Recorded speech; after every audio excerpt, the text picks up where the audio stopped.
Why did the mighty Atari Corporation ultimately fail? Imagine a company that changed how millions played games in their living rooms, but then suddenly disappeared from the scene. That company was Atari. In the late 1970s and early 1980s, Atari was the king of home video game consoles. They made the Atari 2600, which became a household name and helped turn gaming into a popular pastime. But despite this success, Atari's story took a sharp turn toward failure. So what really caused the downfall of this once mighty giant? It all started with too much of a good thing. Atari flooded the market with the Atari 2600 and a flood of game titles. Many of these games were rushed and of low quality. One of the worst was the game based on the movie E.T. the Extraterrestrial.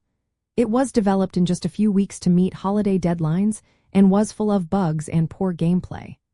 Atari overproduced millions of copies of this game, but most of them went unsold. These unsold cartridges were buried in a landfill, which became a symbol of the company's missteps. This oversupply damaged consumer trust and made people wary of buying Atari games. Another big issue was leadership. When Nolan Bushnell, the founder, left Atari, the company went through several management changes. Ray Kassar took over but lacked experience in the gaming world. Under his watch, Atari focused on quick profits instead of creating new, innovative products. They kept relying on the aging Atari 2600 while competitors like Nintendo and Sega introduced more advanced systems.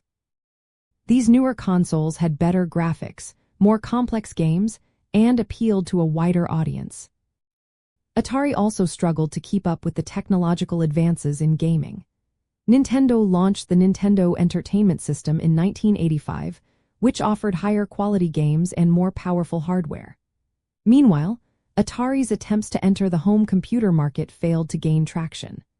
Companies like Commodore and Radio Shack offered better options at lower prices, making Atari's offerings less attractive. The industry-wide crash in 1983 sealed Atari's fate.